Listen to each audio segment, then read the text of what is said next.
موجود ہیں، ہمیں امام تک پہنچنے کے لیے رستہ چاہیے۔ امام فرماتے ہیں کہ جب میں ظہور کروں گا تو میرا ہر شیعہ مجھے دیکھ کے کہے گا کہ میں نے تو آپ کو پہلے دیکھا ہوں۔ مولا فرماتے ہیں تمہارے اور ہمارے درمیان فاصلے نہیں، صرف گمان ہے جو تمہاری طرف سے ہے۔ مولا فرماتے ہیں میرے شیعہ اور مجھ تک پہنچنے کے لیے جو سب سے پہلا ایک وسوسہ ابلیس میرے ماننے والے کے دل میں ڈالتا ہے وہ یہ ہے، کہاں وہ کہاں ہم۔ معصوم فرماتے ہیں یہ پہلا خیال ہے جو ابلیس اس کے ذہن میں ڈالتا ہے۔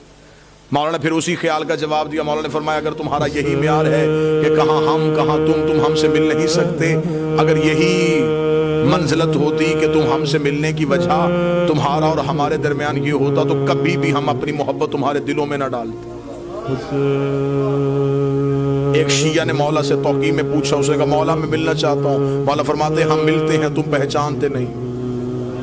اسے مولا کب ملتے ہیں؟ مولا فرماتے ہیں اکثر تم روتے روتے خاموش ہو جاتے ہو، تمہیں خبر ہے تمہیں وہ تسلی دینے والے ہم ہوتے ہیں، تمہیں وہ دلاسہ دینے والے ہم ہوتے ہیں۔ امام سے ملنے کا رابطہ ہموار کیجئے، امام تک جانے کا تعلق دیکھیے۔ کسی باپ کا بیٹا گھر نہ آئے تو اسے نیند نہیں آتی، اور ہمیں خبر ہے کہ ہمارا امام زمانے میں موجود ہے۔ ہم میں سے کون ہے جو امام کو ڈھونڈنے کی کوشش کرتا ہے؟ اب ایک لمحے کے لیے یہ گفتگو سنجیدہ پہلو میں آئے گی، لیکن مجھے آپ سے 4 دن سے داد بھی لے چکا ہوں، دعا بھی لے چکا ہوں۔ یہ پیغام ہے اللہم صلی علی محمد و آل محمد۔ میں نے گھر کی مجلس میں بھی یہ گزارش کی تھی کہ کہیں ہمارا یہ امام کو بلانا کہیں یہ کوفے والا خط تو نہیں؟ خطوط تو کوفیوں نے بھی لکھے تھے امام کو بلانے کے۔ ہمیں امام سے صرف امام کا انتظار نہیں کرنا، امام کے رستے کو ہموار بھی کرنا۔ توجہ آپ صاحبان فرمائیں گے سر، ہمیں امام کا صرف انتظار نہیں، رستہ بھی ہموار کرنا ہے، امام سے ملاقات بھی کرنی ہے۔ امام نے تو اپنا ایڈریس بتا دیا کہ میں کب اور کہاں ہوتا ہوں۔ اب اس سے زیادہ امام کو کون شیعہ ہے جو کہے کہ مجھے اب ڈھونڈنے میں مشکل؟ امام نے فرمایا ہفتہ والا دن مجھے ڈھونڈنا ہو تو مسجد کوفہ میں ہوتا، اتوار کو میں مسجد سہلہ میں ہوتا، سوموار کو میں بقیہ کی قبروں پہ ہوتا، پھر میں مسجد جمگران میں ہوتا، شب جمعہ میں کربلا میں ہوتا، جمعہ میں امیر المومنین کے حرم میں ہوتا۔ مولا فرماتے طواف کعبہ کرتے ہوئے کعبے پہ سیدھی بارش ہو رہی ہو اور مزاب رحمت سے پانی نیچے آ رہا ہو تو سمجھ لینا تمہارا امام طواف میں ہے۔ اب اس سے زیادہ آسان نشانیاں کون بتائے گا؟ امام خود بتا گئے کہ میں اس وقت میں یہاں ہوں۔ پھر امام نے اگلی نشانی بتائی، امام نے کہا چل تو ہم سے محبت کا دعویٰ کرتا ہے نا، تجھے مجھ تک پہنچنے کی ضرورت نہیں، تو ہمیں بلا۔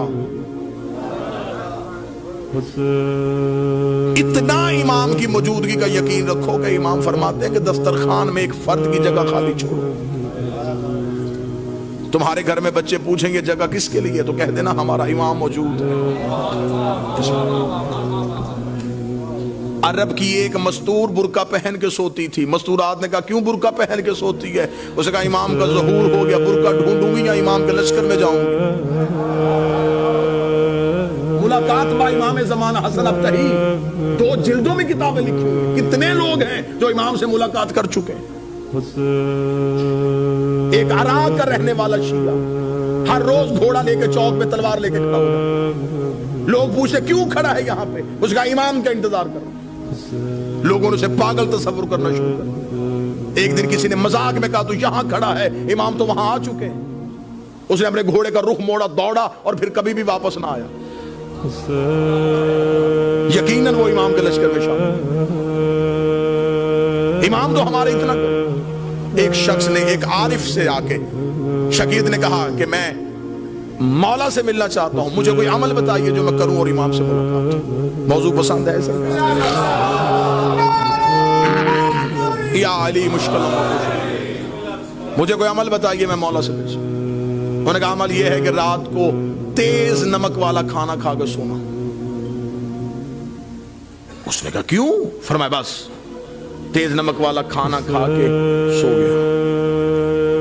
صبح آیا، میں سو گیا تھا دی رات، لیکن لیکن زیارت نہیں ہوئی. اس نے کہا خواب میں کیا دیکھتا رہا؟ اس نے کہا پانی، اس لیے کہ میرے دل میں پانی کی طلب تھی. اس نے کہا جتنی طلب تیرے دل میں پانی کی تھی اتنی امام کی کر، ملاقات ہو جائے. شدت پیدا کر امام سے ملنے کی، خواہش پیدا کر امام سے. ایک شخص کو خبر ہوئی کہ کربلا میں مولا امام حسین کے حرم میں جو 40 روز زیارت عاشورہ پڑھے امام اس سے مل لیتے. اور یہ آج بھی ہے، منقول ہے روایات میں کہ حرم امام حسین میں زیارت عاشورہ کا 40 روز کا عمل کیا جائے تو امام مل لیتے. وہ 40 روز زیارت عاشورہ کا عمل کرنے کے لیے چلا گیا. جیسے جیسے دن گزرتے گئے ذہن میں اعتماد ختم ہوتا رہا کہ نہیں، ملاقات نہیں ہو سکتی، میں اس قابل نہیں ہوں، میں گنہگار ہوں، وہ مجھ سے نہیں ملیں گے. بس یہ اعتماد کم ہوتا گیا. دن قریب آنے شروع ہو گئے. ذہن میں آیا گھر واپس چلا جاؤں، بچے اکیلے ہوں گے، کاروبار تباہ ہو رہا ہوگا.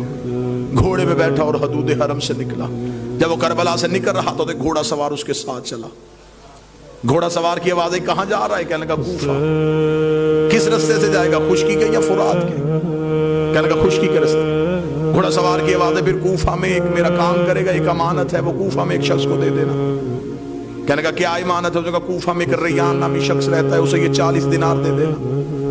جب تو اس کے دروازے پہ جائے گا، دستک دے گا، صبح کا وقت ہوگا، وہ دروازہ کھولے گا، اس کے بازوؤں پہ خون کے چھینٹے ہوں گے. پریشان نہ ہونا، وہ قصاب ہے، صبح صبح جانور ذبح کرتا ہے. ذہن میں پھر نہ آیا کہ جو پہنچنے سے پہلے وجہ بتا رہا ہے.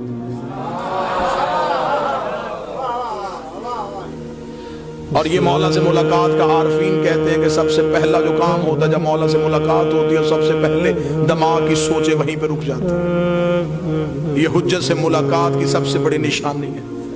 دماغ وہیں پہ رک جاتا ہے. جب ملاقات ختم ہوتی ہے تو پھر وہیں سے شروع ہوتا ہے. اس لیے معراج کی رات ہر چیز وہیں کی وہیں رک گئی تھی.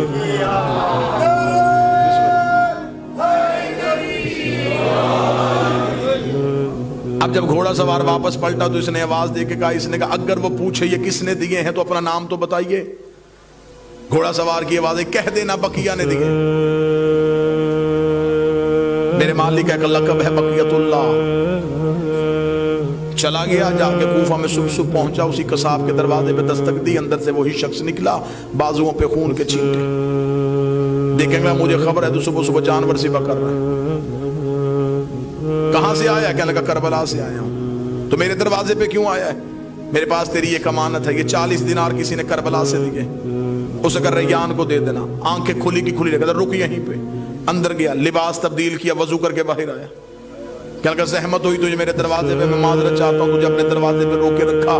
میں لباس تبدیل کر چکا ہوں، وضو کر چکا ہوں. تھوڑی دیر کے لیے گھوڑے سے اتر، مجھے وہ آنکھیں چومنے دے جس سے تو نے مولا کو دیکھا ہے. مجھے وہ ہاتھ چومنے دے جس سے تو نے مولا کو ہاتھوں کو ہاتھ لگایا. یہ پریشان ہوگا تھا کون سے مولا ہے؟ اسے کہا یہ کیا تمہیں صاحب العمر نے نہیں دیے؟ کہنے لگا کون سے صاحب العصر؟ کیا وہ امام زمان تھے؟ اسے کہا تو وہاں مل کے آیا، تجھے پتہ ہی نہیں؟ مجھے جو جب بھی کوئی مشکل ہوتی ہے میں انہی کو بلاتا ہوں. میں نے تو ابھی رات کو کہا تھا مولا 40 دینار کا قرضہ ہے، مجھے واپس دینا ہے. صبح سے پہلے اس نے واپس بھیج دیا.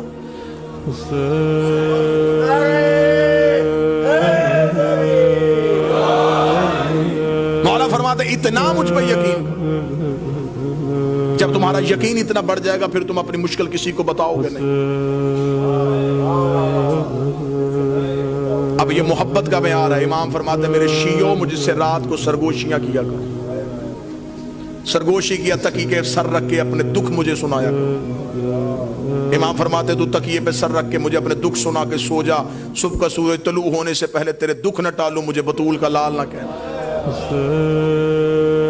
تو مجھ پہ اعتماد تو کرو، تو مجھ پہ یقین تو کرو، تو مجھ تک پہنچنے کا رستہ تو تلاش کرو. امام فرماتے ہیں میرا شیعہ وہ ہے جو میرا ظہور ہر روز مانگے. وہ ساری زندگی اس کی حالت ایسی رہے جیسے اس کی کوئی چیز گم ہو چکی ہے اور وہ اسے ڈھونڈ رہا ہے. شیعہ بھی اور اسے یہ بھی پتا ہو کہ میرے وقت کا امام کہیں نہ کہیں خون رو رہا ہے. پھر اس کے دل میں یہ طلب ہونی چاہیے کہ میں امام تک کسی نہ کسی طریقے سے پہنچوں. ملاقات امام سے ہے، قبلہ تشریف فرمائے. ملاقات ممکن بھی ہے، ہاں امام ملتے ہیں ہر کسی سے اس کی معرفت کے مطابق. اس کے عرفان کے مطابق آئیں گے ضرور، بلاؤ صحیح آئیں گے ضرور۔ چلے میں تحفہ دوں آج کی آخری مجلس میں، ہدیہ دوں۔ مولا فرماتے جس دن تم چاہو کہ تم مرنا نہیں چاہتے، جس دن تمہارا جی زندہ رہنے کے لیے ہو کہ آج میں زندہ رہنا چاہتا ہوں، عمل یہ ہے مولا فرماتے اس روز آنکھ کھلے تو اٹھتے ہی، بلکہ یہ روز کا معمول بناؤ، آنکھ کھلتے ہی السلام علیکم یا صاحب العصر والزمان، اے میرے وقت کے امام تجھ میں میرا سلام، اللہم صلی علی محمد وآلہ وسلم۔ سائل نے کہا مولا کریں گے سلام تو موت کیسے نہیں آئے گی؟ امام نے فرمایا سلام سنت ہے، جواب دینا واجب ہے۔ تم سلام کرو گے وہ جہاں بھی ہے واپسی میں جواب دے گا علیک السلام، جب وہ کہہ دے سلامتی ہو تو پھر موت کیسے آ سکتے؟ اب امام تک پہنچنے کا رستہ کس نے تعین کرنا ہے؟ جب حجت موجود ہو تو پھر ہمیں غیر کے دروازے پہ جھکنے کی ضرورت نہیں۔ سرکار صادق بادشاہ کا دور تھا، اللہم صلی علی محمد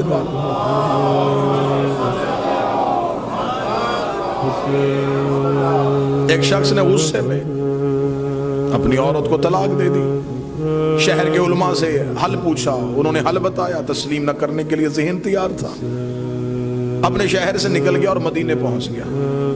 جب مدینے پہنچا تو اس نے لوگوں سے کہا کہ یہاں پہ رسول کا کون سا بیٹا ہے؟ ان کا رسول کا ایک بیٹا ہے، نام ان کا جعفر، لقب ان کا صادق ہے۔ انہوں نے کہا میں ان سے ملنا چاہتا ہوں، اس سے میں نے اس مسئلے کا حل پوچھنا ہے۔ اب حجت تک پہنچنے کا رستہ بتانے لگا کہ کیا توکل کیا چاہیے، اعتماد کیا چاہیے۔ اس نے کہا میں امام سے ملنا چاہتا ہوں اور پوچھنا چاہتا ہوں کہ میرے اس مسئلے کا حل کیا ہے۔ وہاں کے رہنے والے لوگوں نے کہا کیا تو آسان سمجھتا ہے امام سے ملنا؟ حکومت نے پابندی لگائی ہوئی ہے، امام سے ملاقات کا تصور بھی نہیں، امام کو گھر میں نظر بند کیا ہوا ہے، گلی میں مخبروں نے گھر لیے ہوئے ہیں، فوجیوں کے پہرے ہیں، سپاہیوں کا ہجوم ہے، تو امام تک نہیں پہنچ سکتا، یہیں سے واپس چلا جا۔ اور اگر کوئی دینی مسئلے کے بارے میں جواب لینا ہے تو یہاں پہ بہت سے ایسے لوگ ہیں جو دین کے بارے میں جانتے ہیں۔ اس نے کہا نہیں، جب وارث دین موجود ہے تو پھر میں کیوں کسی کے پاس جاؤں؟ انہوں نے کہا پھر تو ان سے تو نہیں مل سکتا، ان سے تو ملنے پہ پابندی ہے۔ میں واقعہ پڑھتا جاؤں گا اور آپ نے آج کے دور میں اسے دیکھتے چلے جانا یہ کہاں کہاں نشانیاں دے۔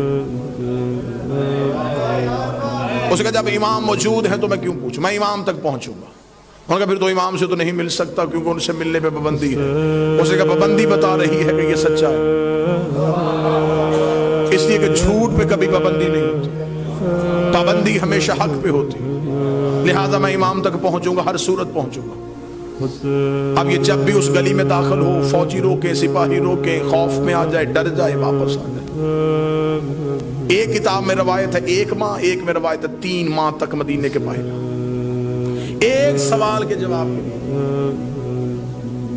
امام کے شہر میں موجود، مسلسل مدینے میں پھرتا رہا، صرف ایک ہی مقصد، امام سے ملاقات ہو جائے، امام سے ملاقات ہو جائے، امام سے ملاقات ہو جائے، اور امام موجود ہیں اور ملاقات ہو۔ اب تھک گیا، مدینے کے باہر بیٹھا تھا اور یوں شہر کی طرف دیکھ رہا